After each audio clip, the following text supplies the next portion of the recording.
Aujourd'hui, on va parler d'un concept algébrique utilisé dans toutes les sciences modernes. Mais avant cela, faisons un petit détour. Ax carré plus bx plus c égale 0.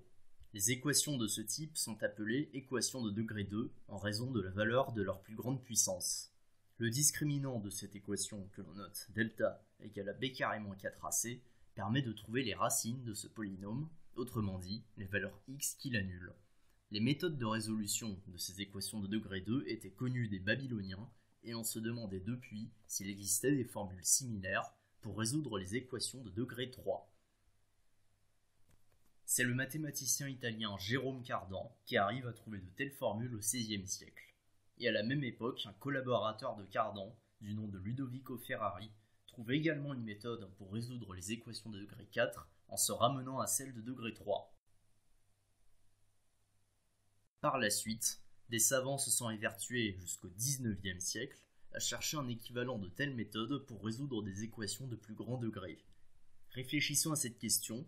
Un mathématicien et astronome français du nom de Joseph-Louis Lagrange remarque qu'en factorisant cette équation en produit de 5 polynômes de degré 1, on pouvait effectuer certaines permutations sur les racines, c'est-à-dire échanger les valeurs des AI sans changer la nature du polynôme, en ayant l'intuition que ceci aura un lien avec une potentielle méthode pour résoudre cette équation. Plus tard, le célèbre Évariste Galois exploitera cette même idée et donnera une réponse définitive dans un manuscrit qui sera très peu compris à l'époque, peu avant sa mort à 21 ans. Ces travaux vont permettre l'émergence d'une des structures algébriques les plus fondamentales en mathématiques, les groupes. Mais qu'est-ce qu'un groupe, dites-vous ? Pour l'expliquer, il faut revenir sur l'intuition géométrique qui a motivé historiquement l'introduction de ces objets mathématiques et repartir un peu plus loin dans le temps que Galois. Tout part de la notion de symétrie. En effet, bien que la nature puisse paraître complètement chaotique et désordonnée, tout comme l'histoire des mathématiques, elle reste toutefois remplie de symétrie, tout comme l'histoire des mathématiques. On peut penser à des objets simples dans la nature comme des alvéoles de ruches d'abeilles, des papillons ou des bouteilles en verre, qu'on laissera à Klein pour cette fois.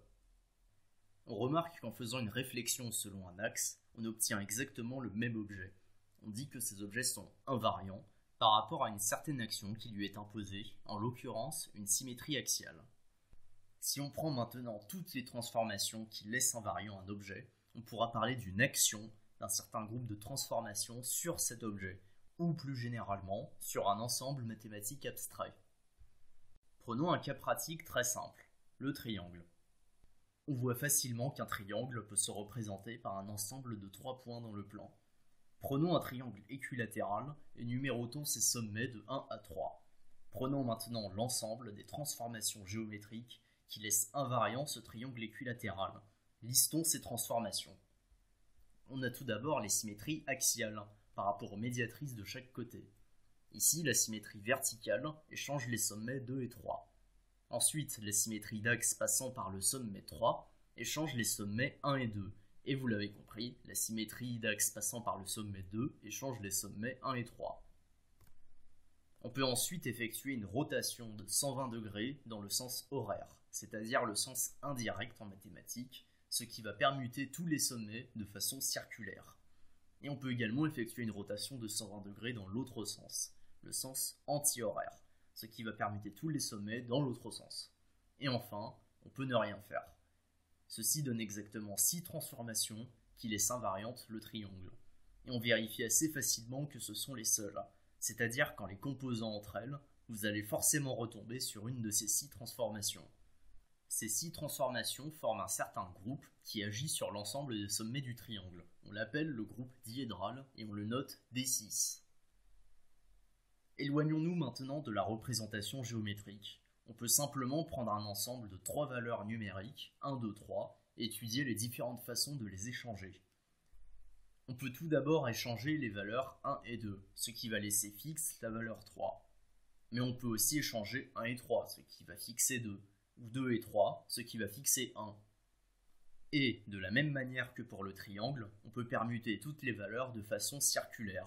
Ainsi, 1 prendra la place de 2, 2 prendra la place de 3, et 3 prendra la place de 1. Et on peut échanger ces valeurs dans l'autre sens. 1 prendra la place de 3, 3 prendra la place de 2, et 2 prendra la place de 1. Et on a une sixième transformation qui consiste à ne rien faire. On retrouve ici une action d'un certain groupe de transformations qui agit sur l'ensemble des valeurs 1, 2, 3.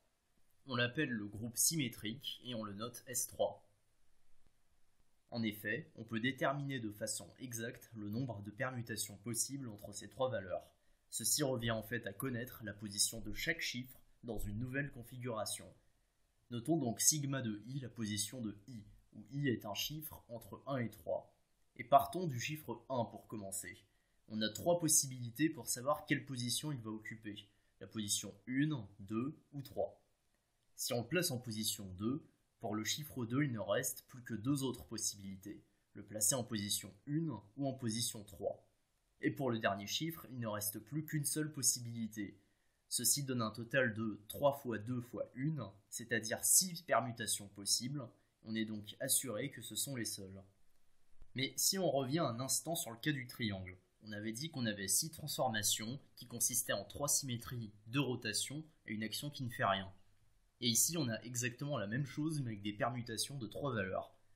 C'est comme si c'était fondamentalement le même groupe qui agissait sur deux objets de nature différente, indistinguables l'un de l'autre puisqu'ils ont la même action. On dit dans ce cas que ces groupes sont isomorphes et on note D6 isomorphe à S3. Étudier la théorie des groupes, c'est étudier les groupes de telles transformations qui agissent sur un certain ensemble ou objet mathématique. Retournons à Galois et à notre exemple du polynôme de degré 5. Ce polynôme admet 5 racines réelles ou complexes. On peut donc l'écrire sous sa forme factorisée comme un produit de polynôme de degré 1 qui s'annule en ses racines. Si on échange certaines racines entre elles, le polynôme reste invariant. Galois a montré qu'un certain groupe, qu'on peut assimiler à un groupe de permutations, agit sur ses racines, et que c'est à cause de la structure même de ce groupe qu'il n'existe pas de formule dans le cas général. Ensuite, des mathématiciens comme Vandermonde ou Cayley ont remarqué qu'on pouvait définir des actions de certains groupes sur des ensembles qu'ils étudiaient, notamment l'ensemble des racines des polynômes de degré 5 que nous avons évoqués. La première définition formelle d'un groupe se retrouve chez Cayley. Il définit la notion de groupe abstrait comme étant un ensemble d'opérateurs ou de transformations plus simplement qui agissent sur des éléments. Cela signifie que si l'on fait par exemple une rotation suivie d'une symétrie sur notre triangle de tout à l'heure, autrement dit on compose deux opérations, on retombe sur une des 6 transformations qui avaient été décrites. On dit que la loi de composition est interne. Cette définition pose toutefois quelques problèmes car dans nos groupes précédents, à chaque fois qu'on faisait une transformation, on pouvait l'inverser pour revenir au point initial. Ceci a poussé par la suite William Burnside et Heinrich Weber à mieux formaliser cette définition pour en arriver à celle enseignée actuellement dans le supérieur. Un groupe est la donnée d'un ensemble G et d'une opération que l'on note point, telle que cette opération est tout d'abord une loi de composition interne, c'est-à-dire qu'en composant deux éléments du groupe entre eux, le résultat reste dans l'ensemble. Ensuite, on veut que ce groupe ait un élément neutre, c'est-à-dire un élément qui laisse fixe tous les autres éléments lorsqu'on les compose ensemble. Puis on veut que cette opération soit associative, c'est-à-dire qu'en prenant 3 éléments A, B, C du groupe, on peut composer ces 3 éléments ensemble sans préciser l'ordre de priorité avec des parenthèses. Et enfin, on veut que tous les éléments du groupe soient inversibles. Autrement dit, pour tout élément du groupe, on dispose d'un inverse qui, composé avec l'élément de départ, donne l'élément neutre. Et on parle parfois de groupe commutatif lorsque l'ordre des éléments d'une certaine opération n'a aucune importance. C'est-à-dire qu'en prenant A et B dans le groupe, on peut composer A et B ou B et A, et ceci donnera le même résultat. Mais il s'agit de cas très particuliers et la plupart des groupes ne sont pas commutatifs. Par exemple, si l'on revient sur les transformations du triangle de tout à l'heure, on peut vérifier qu'en effectuant une rotation de 120 degrés puis une symétrie, ou bien une symétrie puis une rotation, on obtient bien le même triangle, mais la numérotation des sommets a changé, ce qui montre que le groupe diédral n'est pas commutatif.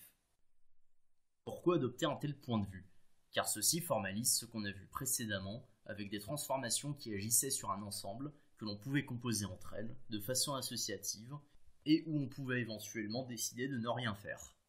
Il existe toute une galerie de groupes plus ou moins compliqués pour énormément d'usages. Par exemple, l'ensemble des entiers relatifs avec l'addition forme un groupe. Vous pouvez bien ajouter des éléments de façon associative, et celui-ci est même commutatif. De même, l'ensemble des réels avec l'opération d'addition, ainsi que le groupe diédral D6 de tout à l'heure, qui est isomorphe au groupe S3, ainsi que de nombreux autres. L'étude des groupes a de nombreuses applications pour comprendre certains aspects fondamentaux de la physique, tels que la théorie quantique des champs, de la chimie avec la symétrie dans les cristaux, ou encore de la cryptographie, puisque le système de cryptage RSA est basé sur de la théorie des groupes. Pour étudier des groupes, qui peuvent parfois être très compliqués, on aime bien les découper par blocs, par sous-groupes, qui sont plus simples à étudier. Passons donc à la notion de sous-groupe. C'est en fait très simple. On prend notre groupe de départ G et un sous-ensemble H.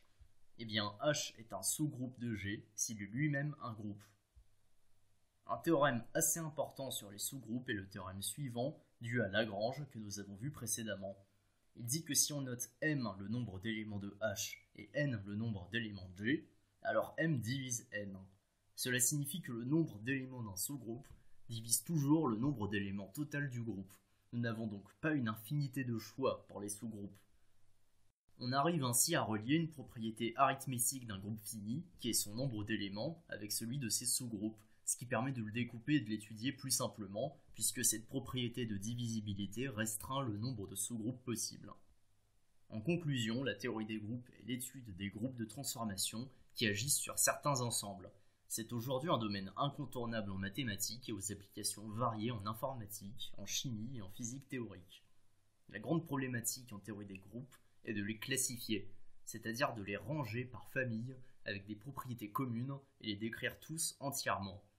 La classification des groupes finis simples a été un travail de longue haleine et la démonstration n'a seulement été validée qu'en 2004 avec plus de 5000 pages de démonstration. Maintenant, certains mathématiciens travaillent à classifier les groupes de type fini, ou plus simplement à étudier leurs propriétés pour d'autres problèmes, tels que l'étude de la théorie géométrique des groupes, et bien d'autres choses encore.